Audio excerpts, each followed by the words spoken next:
విశ్వాస పరీక్ష నీకు ఎదురవుతుందా? ఏం అధైర్యపడద్దు. సాధారణముగా మనుషులకు కలుగు శోధన తప్ప మరి ఏది మీకు సంభవించలేదు. దేవుడు నమ్మదగిన వాడు. శోధనతో పాటు దాని నుండి తప్పించుకోవడానికి మార్గాన్ని కూడా ఆయన చూపిస్తాడని గ్రంథంలో రాయించాడు.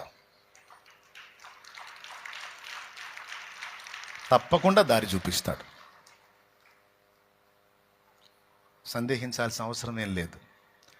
మన హృదయంలో ఉన్నటువంటి కొన్నిసార్లు ఆలోచనలు, అవిశ్వాసాన్ని బట్టి మనలో కలిగే భయాలను మనం విసర్జిద్దాం. విశ్వాసాన్ని బట్టి దేవుణ్ణి హత్తుకుందాం.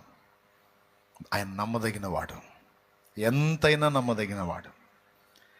సాధారణంగా మనకు అవసరమైన మేరకే నూర్పిడి జరగనిస్తాడు. అది మన మంచి కోసమే. అది జరిగిన తర్వాత మనం శుద్ధీకరణ పొందుతాం.